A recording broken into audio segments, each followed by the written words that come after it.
Has that just happened? Did that really just happen? Welcome everyone to F1 2018, the German Grand Prix race review. And you know what, despite a really slow start to the race, I think it's safe to say, what an ending we had. That was something really special that Formula 1 only throws up on the very rarest of occasions, and that was something that you don't want to miss. Guys, spoiler alert for the German Grand Prix, and what I'm going to do is I'm going to jump straight into my race review. And qualifying day, a masterful performance from the home hero Sebastian Vettel, looking to get his second ever win in Germany, his first ever at Hockenheim. Raikkonen, his teammate, would start P3 with Valtteri Bottas in P2, the man I predicted to win the race. However, his teammate Lewis Hamilton would start all the way down in P14 after a hydraulics issue, an issue that he seemed to have in qualifying already, but then after running wide into turn 1, well, the outside of turn 1, it was running over the outside curb, destroyed it completely. Qualifying over, Lewis Hamilton starts from P14.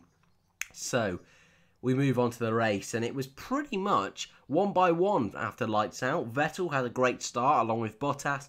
Raikkonen then followed, had a bit of a scrap with Verstappen on the opening lap. Then Magnussen, Hockenheim was able to get up a few places, Grosjean, and then generally the normal running order that started from the very beginning. It wasn't until we saw the first round of pit stops that things started to change. I just want to quickly mention there, in the opening stages before, I think lap 18, Kimi Raikkonen came in. He was the first one. We had an epic scrap in the midfield. And at this sort of point, Hamilton and Ricciardo were working their way through. And I was thinking, you know, it's going to be one of those races where it's going to be more about the midfield fights rather than the guy who's just completely just bolted off in the distance, you know. But I was so wrong. Raikkonen comes in, and it's surprising that he came in before Vettel, actually. Anyway, Ferrari decided to bring in Raikkonen first, try and sort of undercut Bottas. Well, what actually happened is that Raikkonen didn't undercut Bottas. He undercut Bottas and Vettel, taking the lead after Bottas and Vettel both came in. Verstappen at this point, who was in P4, he was nowhere. Verstappen was in no man's land the whole race, just completely nowhere, anywhere. So we won't probably mention Verstappen again in this race. And while we're at it, the other Red Bull, Daniel Ricciardo, around this time, retired. Absolutely gutted for him. The man who took all these penalties to set himself up for next weekend's race in the Hungaroring is now going to probably have another engine penalty next weekend. So that is pure disappointment for Daniel Ricciardo. He just can't seem to get the luck at the moment, can he? It's such a shame for the Aussie, who started the season so well, to be honest with you. So, yeah, disappointing day for Red Bull. Although a P4 they'll probably take, but yeah, not the best from them. Anyway, back to the racing. At this point, Raikkonen led from Vettel, from Bottas, from Hamilton, who hadn't come in. Hamilton went really long to try and do a different strategy, trying to get to the rain. That was the idea that some of these guys were going for. It's what Ricciardo was going for, Gasly and Hamilton. They were the three that wanted to go to the rain that was supposedly coming. So then we have the team orders. Now, if you've followed Formula 1 for quite some time, you will know the sentence, Fernando is faster than you. This is the exact track where that incredible event happened, that monstrosity, as I remember it. I was very annoyed at the time, but that happened. And if you're not aware, it was team orders from Ferrari. Felipe Massa was winning the race. They asked Massa to move aside because Alonso was quicker, and it was daylight robbery. And back in those days, team orders were not allowed, so that was big controversy at the time. Obviously, team orders are allowed now, and so a little bit different. However, Ferrari, I feel, were very cautious to not just allow Vettel to get past Raikkonen. Vettel was complaining that his tyres were overheating, he couldn't pass Raikkonen, didn't want to do anything silly. Eventually, Ferrari did let Vettel through after a bit of negotiation from Raikkonen. Not a lot, but enough. Not quite like Bottas was later on in the race. We'll move on to that in a bit. But anyway, around this time, most of the top guys had made their pits. Hamilton then decided to come in, and it happened. Thank goodness. All season long, we've been saying the rain's on its way. It's coming. Don't worry, don't worry. By the end of the race, there'll be rain. And you know what? There hasn't been rain. But finally, the racing gods shone upon the race today, shone upon us, and finally gave us that rain we've all been waiting for. Thank goodness. Thank you very, very much indeed. That is exactly what we wanted to see. But the even more strange thing, which I think probably made it a bit more interesting, is that it was just at turn 6. So the hairpin, the big long hairpin, turn 6, was the only place where there was rain, which was incredible. It eventually did go around the majority of sector 2, so just after the hairpin. But initially, it was just it was just at the hairpin. It was absolute madness. No real drivers got caught out initially, but some drivers did decide to go onto the intermediate tyres. Verstappen was the biggest name to try and take the punt. We also saw Fernando Alonso, Brendan Hartley, Charles Leclerc actually, who was fighting in the top 10. He took the big gamble, and for all those guys it did not pay off. And Pierre Gasly, who I mentioned, was going really long to try and go onto the wet tyres. Well, that didn't come across well at all, did it? He ended up going onto the wets, and half the track was still bone dry, so that didn't last very long indeed. But then the rain left again. Then it went, and it seemed like not much was going to happen. But then it came back. The rain came back more this time across pretty much sector 2 and 3. We saw a great little scrap as the Mercedes seemed to excel in the rain, whereas both Ferrari drivers seemed to be a lot slower backing off. This allowed Bottas to catch Raikkonen, and Raikkonen, while blue flags trying to overtake Kevin Magnussen, Magnussen completely blocked him off, completely just ignored the blue flags, forced Raikkonen wide onto the wet surface. Raikkonen then had to go off the track. Bottas, easy move. Very clumsy from Kevin Magnussen, and he's been pretty solid this year, so that was a little bit disappointing to see, but I suppose compared to Grosjean, he's allowed a couple of mistakes, I imagine, and that's hard for me to say as a Grosjean fan, but I've got to be honest, and yeah. Anyway, that allowed Bottas up into P2. Vettel now led from Bottas, Raikkonen, and Hamilton at this point had come in but was able to get in front of Max Verstappen. Verstappen was so slow in that Red Bull, and I will say now, that Red Bull was so far off the second quickest team, but also so far in front of the fourth quickest team. So pretty much in no man's land again this weekend. But I imagine next weekend in Hockenheim, not in in Hungaroring, that will be a much different story. So it's looking like now that carnage is about to happen. We're seeing drivers spinning everywhere. Charles Leclerc spinning, Marcus Ericsson spinning. There's both Williams cars DNFing, just mainly because of mechanical, but struggling in that wet weather as well. We also saw Lewis Hamilton, Kimi Raikkonen, Bottas, Alonso, all these drivers having little moments in the wet because it wasn't time for the inters, but it was also too wet for the dries. It was in that really nasty period between the two compounds. Anyway, what happens next? Well, probably the biggest bombshell of the F1 2018 season. If we haven't seen enough carnage and drama this season already, this was next level. Camera pans instantly. There it is. A Ferrari number 5 in the wall. Sebastian Vettel has crashed into the wall, into the stadium section in front of all of his fans. My God, that must be the worst feeling of his career. It really must. I know he just missed out on the championship in 2009. That's probably up there as well, but my God, crashing in front of your home fans while leading, while dominating. All that happened really was a little aquaplane. Little correction, couldn't get the car turned in, and the distance between the edge of the circuit and the wall at the hairpin in the stadium section is very minimal. Wasn't able to slow the car down, straight into the wall. Sebastian Vettel out of the race on the spot. From there, it was a race to the finish, and Raikkonen didn't come in straight away, and it was Bottas who came in instantly, followed by Hamilton. But another twist to the tail.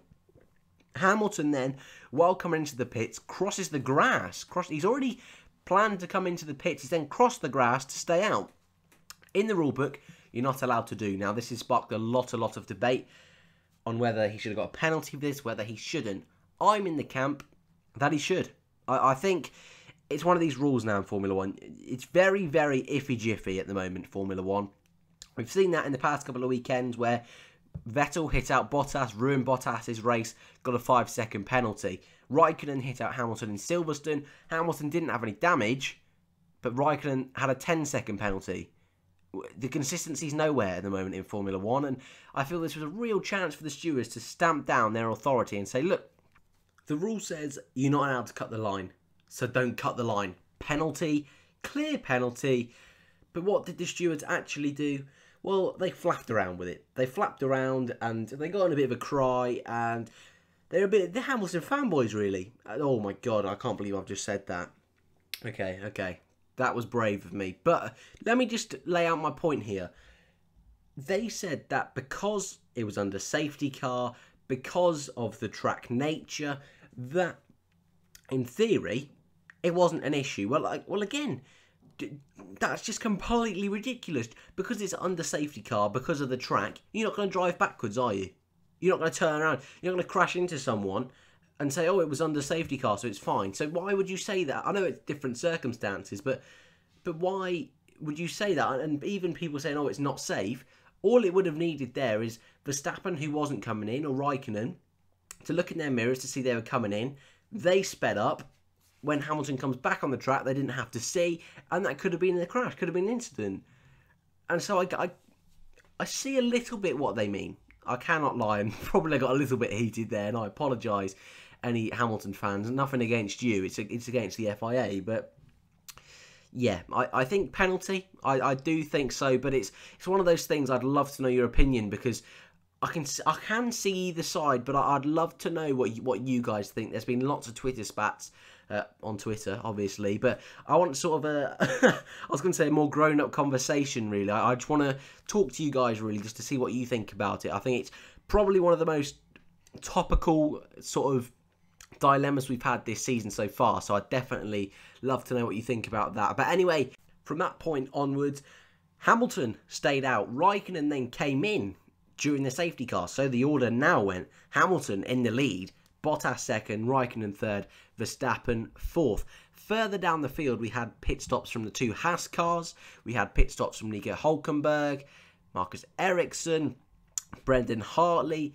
It was all a bit carnage, to be perfectly honest with you. That midfield who'd really been scrapping out all day, and it was Hülkenberg and Magnussen for the majority of it, who were pretty much leading the way. I've got the full list here of people who came in at the very end during that safety car. So it's a big long list. We have Valtteri Bottas being that first one to go straight in to the pits. Brendan Hartley, Stoffel Van Dorn, Kimi Raikkonen, Nico Hülkenberg, the two Haas cars of Grosjean and Magnussen, and Carlos Sainz. All of them came in for new tyres, and for some of them, that made their race. And at the end, we'll talk about the front runners. Hamilton, who didn't stop, was already on fairly new tyres. He'd stopped much, much later in anticipation for the rain, but instead went onto the Ultra Softs. By the end of the race, and pretty much the whole entire field were on the Ultra Softs. Hamilton, from this point, when the lights went green, safety car came in. Bottas and Hamilton, what a juicy, juicy scrap they had. It was lovely to see, right on the limit, and Bottas was right there, giving Hamilton his absolute all. Eventually, guys at Mercedes got on the voice chat with Bottas and said, look, man, we're really sorry. We need you to stop fighting. We need you to hold position. It was annoying to see, but it was the right thing to do. You know, as much as I love to see the racing, as much as I'm really enjoying Valtteri this season, I think he's really upped his game, and he's almost on Hamilton's level, I would say. I think he's definitely should be in this title fight. Very, very unlucky so far this season. He's not out of it yet. I think he's only 66 points behind. I know it's quite a fair chunk, but I don't think he's out of it yet. And I think keep your eye on Valtteri Bottas. Yes, it's the fight for five world championships between Hamilton and Vettel, and it'd be very unlikely if neither of them got it. But all it needs now is for the remaining however many races, 10 races I believe, 11 races, all it needs now is for Hamilton and Vettel to each maybe crash into each other once, have a poor weekend again. Bottas, if he can just keep on consistently getting second places, a couple of wins in the second half of the season, he should already have about 3 or 4 wins this season. but just due to circumstances, it's just been thrown away. I'm thinking, just off the top of my head, we had Bahrain, he could have easily won, China, Baku, Austria. That's just off the top of my head. So he's been so unlucky this season. And Bottas, like I say, I think he should be in this title fight. I think he deserves to be. But the car and the reliability has just not gone his way. Hamilton, though, from 14th on the grid, came across the line to win the German Grand Prix from 14th place, the lowest ever position he started in, to go on and win a race. Magical stuff from Lewis Hamilton. Bottas in second, like I said. Raikkonen came home in third for his 98th podium of his career. 2 off 100 now. But more importantly, 98, that's one more than Fernando Alonso. So, incredibly, Raikkonen on the quiet has really been racking up these podiums. And since his last win in Australia 2013, he's had 27 podiums, got second a few times, close to winning. The closest, I feel, he did really well in Monaco last year, but he also did really well in Hungary last year, a track we're going to next, and I think he could do really well in, actually. I think he's going to excel, so watch out for Raikkonen next weekend. He came home in third. Fourth, Max Verstappen, as mentioned, really quiet day. Fifth, Nico Hülkenberg was able to get the better of some of the Force India guys, the Sauber guys, Toro Rossos, and the Haas cars at the end to retain his 5th place he'd worked so hard for. And there was one German who ended the race very happy, and Hülkenberg has always shown a real turn of pace at this track, and once again, really outperforming the car at this particular circuit. In 6th, my man Romain Grosjean. I was very happy with this, and to be honest, he had an awful start to the race. Instantly dropped behind Hülkenberg, started in 6th, went down to 7th instantly. Perez then got him pretty early on, and he was falling back further and further down the top 10, but he was able on the final lap to pass both Force India cars. His teammate he also managed to get past during that safety car phase. A great job at the end of the race for Grosjean, and was only 2 seconds off Hülkenberg in the end, so a real solid job from the Frenchman in the end.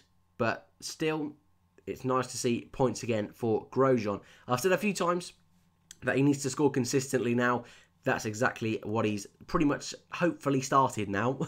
And going into next weekend at the Hungaroring. It is the Hungaroring. Yeah, I don't know why I'm getting so confused with the Hungaroring and Hockenheim at the moment, but it's just going to happen. It's the H sound. It's just confusing me a bit today. Very hot. Anyway, Romain Grosjean in P6. Then in 7th and 8th for the 2 Force India cars. Perez in 7th, Ocon in 8th. And Ocon, I believe, started down in P13, P15, round about Hamilton. But he had a really strong race to climb back all the way behind Sergio Perez. P9, Marcus Ericsson. Points again for Sauber. That car is looking impressive. And I know it's a difficult race to tell with everyone, everywhere, all the time. But Marcus Ericsson, finally getting some points again. Very happy for him. And the man doubling into points tally for the season in 10th place, the last point scoring position, was Brendan Hartley.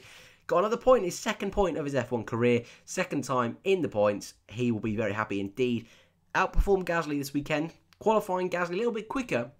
But in the race, Hartley outshone him. And a few comments about, Hartley winning the Le Mans race, the World Endurance Championship. They really helped, he said. The changing conditions was something that he was able to excel in.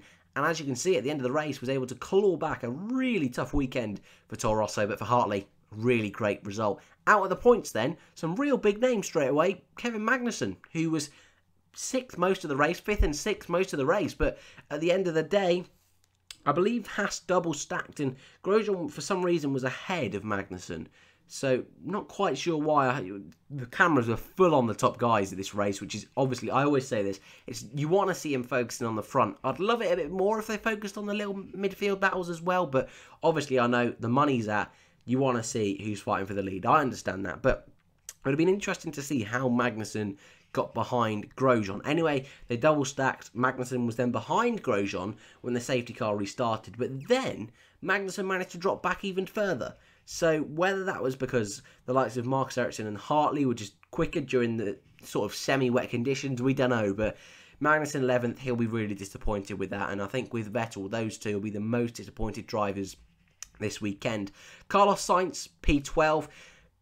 Very quiet race for Carlos Sainz, didn't pick up the points for Renault, tried some different sort of strategies, but never quite came together for the Spaniard. 13th, Stoffel Van Dorn, where has that come from? That is monstrous, the last man on the lead lap. I say it's monstrous. There's only 2 guys behind him that actually finished the race, and they went for completely out their strategies on the wet tyres for Gasly and the Inters for Charles Leclerc. But still, Van Dorn, who was retiring at one stage, to finish only 3 seconds behind Carlos Sainz is a real solid job after a really bad weekend for the Belgian. Poor qualifying, poor Friday and practice sessions, poor start to the race, but by the end of it, P13. I think he'll be happy with that, and that's definitely signs of a really solid driver in Van Dorn, but he's never been able to really unleash it, unlock it. Halfway through last season he did, but didn't quite manage to push on to those heights that he really should be, and he has the capability to do. So maybe a poor weekend, a reset button could help, although Alonso has confirmed reports, and it is coming out of McLaren, that for some reason, despite the 2 cars being set up exactly the exact same setup on both cars, Van Dorn's car is completely different readings and performance lack compared to Alonso. And we're not talking Alonso being a better driver, because yes, that is a part of it. Alonso has the experience, he's a quicker driver. But the actual through the corners data, on the straights data, it's just completely different. And McLaren have come out and said that they don't know why. And that is worrying, especially for a team like McLaren. But that's a story for another day. Then, out of the drivers that did DNF, Fernando Alonso, 2 laps from the finish, DNF. Didn't see why that was, but obviously not the best day for Fernando. Lance Stroll also DNF during that safety car period. Then, so did Sebastian Vettel. Obviously, pretty dramatic stuff there. Sergei Sorokin, he had an engine blowout. And Daniel Ricciardo, as mentioned very early on at the beginning, also DNF'd. But what a race that was. Really, really fantastic race. Just got to say, quick apologies for this sort of review coming out a little bit later than usual. Channel 4 highlights were a bit of a pain today. Didn't finish till late on. And I know the race wasn't a late start, but the 4 highlights ended at about 10 o'clock. And obviously all the parents then go to... All the parents, talking like I've got 5,000. My parents then went to bed, and got to respect, you know, they had work in the morning, so did I. So I've been to work all day. So this is the first chance I've had to talk about the race. Give me a chance just to sort of digest my driver of the day, my thoughts on my score out of 10 for the race. So, my driver of the day. That man on screen right there, what a lovely picture that is, can I just say. My driver of the day, it would have been Sebastian. It really would have, but that mistake has really cost him. So there's only really one other person I can give it to it, and it's that man, Lewis Hamilton. Faultless today, and usually I do a couple of drivers of the day and say why I think they should be and then choose one, but today Hamilton was the star. I will do another one though, another just honourable mention, if you will, because Hockenheim really shone today. Really, really did, and I don't think I've given him driver of the day all season, and yet I think many a time he's been sort of in the runner-up category. So Hockenheim, for me, is going to be in my team of the season. I might do sort of a team of the season at the end. I don't know, do a few drivers that I think have really stood out. And Hockenheim at the moment is really one of those out of 10. It wasn't quite a Silverstone for me. Wasn't quite a Baku. But it was a really enjoyable race. So I'm going to give it an 8 out of 10. I think the early stages was really the Hamilton and Ricciardo show. With big scraps in the midfield, that Vettel crash was just... I've always said this, a big crash, a juicy crash, a top contender crash, always adds a couple of points. A bit of the drama, it's great to see. In the conditions, though, was disappointed for Vettel. I'm not his biggest fan, but I did feel sorry for the guy. So I really enjoyed this weekend's German Grand Prix. We've got one more until the summer break, which is next weekend at the Hungaroring in Hungary. I'm really interested to see how this race is going to go. I remember last year it was a bit of a snooze fest, and I think it might be again this year. Really hard to overtake, and with these cars, these engine and era of cars, it's going to be difficult. So if you're a new fan, I wouldn't too much encourage to watch this one, but the following one in Belgium, Spa-Francorchamps, yes, I definitely would recommend that one indeed. Guys, thank you so much for watching as always. You are the best. I can't believe you actually watched these far. If you've actually got this far, you are an absolute star. Thank you as always, and I'll see you in the next one.